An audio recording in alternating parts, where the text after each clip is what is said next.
வணக்கம் மக்களே, இதுக்காக இந்த வீடியோவில் நம்ம என்ன பார்க்க போகிறோம் அப்படின்னு கேட்டிங்கன்னா, இந்த வருஷத்தில் நம்ம விட்டு பிரிந்த செலிபிரிட்டிஸ் எல்லாம் யார் யார் அப்படிங்கிறத இந்த வீடியோவில் பார்க்க போகிறோம். இந்த வீடியோ பண்ண ஸ்டார்ட் பண்ணும்போது ஒரு சில பேர் தான் இருப்பாங்க அப்படின்னு பார்த்தா கிட்டத்தட்ட 10-15 பேருக்கு மேலே இருக்காங்க. எல்லாருமே பார்த்தீங்கன்னா நம்மளுக்கு நெருக்கமானவங்க.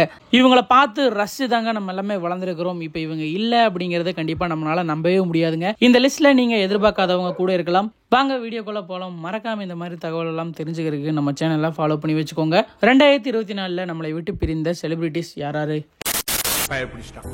எல்லாம் டெக்னாலஜி, இவனெல்லாம் திருத்தவே முடியாது.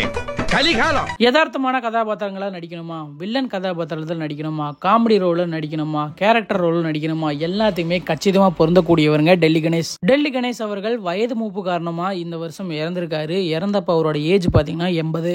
ஆல் லாங்குவேஜஸிலும் இதுவரைக்கும் 400 படங்களுக்கு மேல இவர் நடிச்சிருக்காருங்க. அரசாங்கத்துக்கு காசு கொடுத்தீங்கன்னு அவ்வளவு பெரிய லாடா. விஜய் சித்து அவர்கள்கிட்ட சிக்கி சேதாரமாகி மிகப்பெரிய ஃபேமுக்கு போனவர்கள் தாங்க பிஜிலி ரமேஷ் அவர்கள். இவர் ஒரு ட்ரிங்க் அடிக்ட்டுங்க. அதனாலயே பாத்தீங்கன்னா இவரோட லைஃபும் போயிருச்சு அப்படின்னு தாங்க சொல்லணும். படங்களை நடிச்சாரு, டிவில வந்தாரு. இருந்தாலும் பாத்தீங்கன்னா அவரோட ட்ரிங்க் அடிக்ட்னால அவருக்கு உடல்நிலை சரியில்லாம போச்சு. இந்த வருஷம் பாத்தீங்கன்னா அவர் தவறிட்டாரு. கோட்டை வீரம் முன்ன நின்னு பேசவே பயப்படுவானுவா. கோட்டை வீரன் தமிழ் சினிமாவில் தவிர்க்க முடியாத ஒரு வில்லன் நடிகரான டேனியல் பாலாஜி அவர்கள் இந்த வருஷம் தான் காலமாயிருக்காரு. இவர் இறக்கும் போது இவரோட வயசு பார்த்தீங்கன்னா 48 தாங்க. இவர் நடித்த படங்கள்லாம் மோஸ்ட்லி வில்லன் ரோலாக தாங்க இருக்கும். எல்லாத்தையுமே பார்த்தீங்கன்னா இவர் மிரட்டி இருப்பாரு அப்படின்னு தாங்க சொல்லணும். இவரோட இழப்பு கண்டிப்பாக எல்லாத்துக்குமே ரொம்ப ரொம்ப ஷாக்கிங்கான ஒரு விஷயமா தாங்க இருந்துச்சு. ஃபினான்ஸ் மிஸ்யூசர்ஸ், ஃப்ராட் சஸ்பெக்ட்ஸ் பத்தின டீடைல்ஸ் கலெக்ட் பண்ற டீடைல்ஸ் தான் கிளையண்ட்டை சேவ் பண்ணும். அடுத்து நம்ம பார்க்க போறது தமிழ் சினிமால ஒரு குணச்சித்திர நடிகரான பிரதீப் கே விஜயன். இவரோட இறப்பு ஒரு மர்மமான இறப்பா இருந்துச்சுங்க. தன்னோட வீட்டுல யாரும் இல்லாதப்ப இவர் இறந்து கிடந்திருக்கார் அப்படிங்கிற ஒரு விஷயம் பதிவாயிருக்கு. இவரு தமிழ் சினிமால நிறைய படங்கள் நடிச்சிருக்காருங்க. இவர் இறந்தப்ப இவரோட வயசு வெறும் 39 தாங்க. நடக்கும்டாப்பா. 4-4-8 என்னப்பா நடக்காதுடா? இது நம்ம கடைக்குட்டி கோடிக்கு தெரியும். நானே வப்பாட்டியோட வம்சாவளினே. அப்படியே மன்னர் வம்சாவளி மாதிரி பெருமையா பேசுறேன். இயக்குனர் பொன்ராம் அவர்கள் படங்கள்ல இவரை நிறைய பார்த்திருப்பீங்க. இவர் பேரு தவசி. குறிப்பா சொல்லணும்னா சிவகார்த்திகேயன் அவர்கள் படங்கள்ல வருத்தப்படாத வாலிபர் சங்கம், ரஜினி முருகன் போன்ற படங்களை நடிச்சிருக்காருங்க. இவருக்கு சடனா பாத்தீங்கன்னா கேன்சர் வந்துருச்சு. அதனாலதான் இவர் இறந்துட்டாரு. இவருக்கு நிறைய நடிகர்கள் பாத்தீங்கன்னா உதவிக்கரம் நீட்டி இருக்காங்க. இருந்தாலும் பாத்தீங்கன்னா இவருக்கு உடல்நிலை சரியாகலங்க. இவர் இறக்கும் போது இவரோட வயசு பாத்தீங்கன்னா வெறும் 60.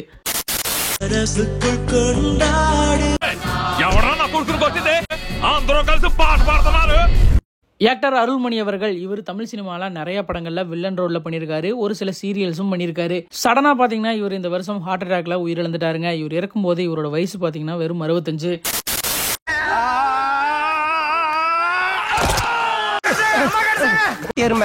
நீ அம்மாவை இங்க புடிச்சா தூக்குவியா? ஃபைட் மாஸ்டர் கோதண்டராமன் அவர்கள் இவர் தமிழ் சினிமாவில் நிறைய படங்களுக்கு ஃபைட் மாஸ்டர் பண்ணியிருக்காரு. குறிப்பாக சொல்ல போனால் சுந்தர் சி அவர்களோட நிறைய படங்கள்ல இவர் நடிச்சிருக்காரு. இவரும் பார்த்தீங்கன்னா சடனாக இந்த வருஷம் தாங்க இறந்துட்டாரு. இவர் இறக்கும் போது இவரோட வயசு 65. அச்சுச்சோ, அவரா பயங்கரமானவராச்சே. அவர்ல கொஞ்சம் ஜாக்கிரதையா இருங்கப்பா. ஒரு மிகச்சிறந்த காமெடி நடிகரான லொல்லு சபா சேசு அவர்கள் இந்த வருஷம் தாங்க இறந்துட்டாரு. சமீப காலமா சந்தனம் அவர்களோட நிறைய படங்கள நடிச்சிட்டு வந்துட்டு இருந்தாரு. இருந்தாலும் இவரோட ஃபேமஸான விஷயம் பாத்தீங்கன்னா லொல்லு சபால இவர் அந்த பாட்டி கேரக்டர்ல நடிச்சிருப்பாருங்க. ரொம்ப ரொம்ப அருமையா இருக்கும். சடனா இவரோட இறப்பு தமிழ் சினிமாவுக்கு ஒரு மிகப்பெரிய அதிர்ச்சியா தாங்க இருந்துச்சு. இவர் இறக்கும் போது இவரோட வயசு 61.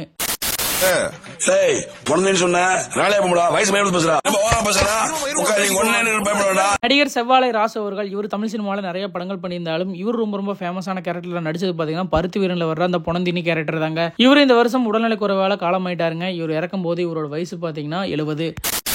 கடவுளே, உன்னை பெத்தெடுக்குவா திருப்பதிக்கு மேலேயும் கீழே ஏறி இறங்கணும்.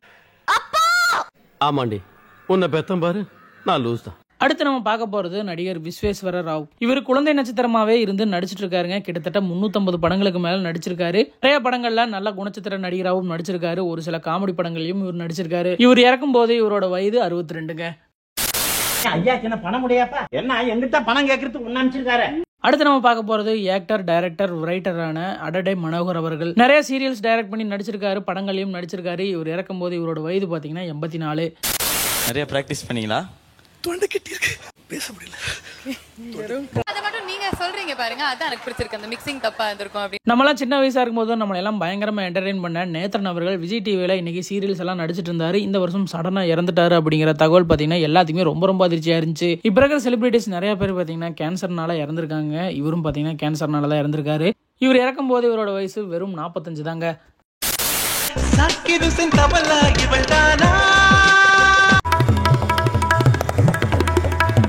பிரபலமான தபேலா இசைக்கலைஞர் ஜாகிர் ஹுசேன் பார்த்தீங்கன்னா இந்த வருஷம் தான் இறந்துட்டாருங்க. உடல்நல குறைவு காரணமாக கொஞ்ச நாளைக்கு முன்னாடி தாங்க இவர் இறந்துட்டாரு. இவர் இறக்கும்போது இவரோட வயசு பார்த்தீங்கன்னா 73. அதே மாதிரி நம்ம எல்லாத்துக்குமே ரொம்ப ரொம்ப ட்ரூ இன்ஸ்பிரேஷனாக இருக்கிற ரத்தன் டாட்டா அவர்கள் இந்த வருஷம் தாங்க இறந்துட்டாரு. தான் இறந்தப்போ தான் வளர்த்த நாய்க்கு கூட சொத்துழைவி வச்சுட்டு இறந்துருக்காருங்க. இவர் இந்திய பிஸ்னஸில் பார்த்தீங்கன்னா முடிசூடா மன்னனாக இருந்த ரத்தன் டாட்டா அவர்கள் தன்னோட 86 வயசில் இறந்துருக்காருங்க. அரசியலை பொறுத்தவரை EVKS இளங்கோவன் அவர்கள் இந்த வருஷம் தாங்க இறந்துருக்காரு. போன வருஷம் தான் பையன் இறந்ததுக்கு அப்புறமா ஈரோட்டில் இடைத்தேர்தல் நின்று ஆட்சியை பிடிச்ச இவர் இந்த வருஷம் பார்த்தீங்கன்னா உடல்நிலை குறைவினால இவர் இறந்துட்டாரு. அடுத்து நம்ம பார்க்க போறது டைரக்டர் சுரேஷ் கிரண் அவர்கள். இவர் யாரா அப்படின்னு கேட்டீங்கன்னா நடிகை சுஜிதா இருக்காங்க இல்லையா, அவங்களோட பிரதருங்க. இவரை தெரியாதவங்க யாருமே இருந்திருக்க மாட்டீங்க. ரஜினி அவர்கள் படங்கள்ல அவரோட சின்ன வயசு போர்ஷன்ல இவர் தாங்க மோஸ்ட்லி நடிச்சிருப்பாரு. இவர் இறக்கும் போது இவரோட ஏஜ் பார்த்தீங்கன்னா வெறும் 49 வயசு தாங்க. யாரும் எதிர்பார்க்காத வகையில் பாலிவுட் வில்லன் நடிகரான ரித்துராஜ் சிங் இந்த வருஷம் உயிரிழந்துட்டாருங்க. இவர் இறந்தப்ப இவரோட வயசு வெறும் 59ங்க. மார்க்சிஸ்ட் கம்யூனிஸ்ட் கட்சியோட ஜெனரல் செக்ரட்டரியா இருந்த சீதாராம் யெச்சூரி இந்த வருஷம் உயிரிழந்துட்டாரு. இவர் இறந்தப்ப இவரோட வயசு 72ங்க. தங்கள் படத்துல வந்த சுகானி பாட்நாகர் இந்த வருஷம் சடனா உயிரிழந்துட்டாங்க. இவங்க இறந்தப்ப இவங்களோட வயசு வெறும் 19ங்க. இதை தாண்டி இந்த வருஷம் நிறைய இயற்கை பேரிடர்கள்ல நம்ம பொதுமக்களோட உயிர்கள் பறிபோயிருக்கு. மற்றும் ஒரு சிலர் செய்த குற்றங்கள்னால நிறைய அப்பாவி உயிர்களும் பறிபோயிருக்கு. இயற்கையாக ஒரு உயிர் போகுது அப்படின்னு சொன்னா அது யாருனாலையுமே தடுக்க முடியாதுங்க. ஆனா செயற்கைத்தனமா ஒருத்தரோட உயிரை நம்ம பறிக்கிறோம் அப்படிங்கிறது ரொம்ப ரொம்ப தப்பு. அந்த மாதிரி நிறைய விஷயங்களும் இந்த வருஷம் நடந்திருக்கு. இறந்தவர்களின் அனைவரின் குடும்பங்களுக்கும் ஆழ்ந்த இரங்கல்கள்.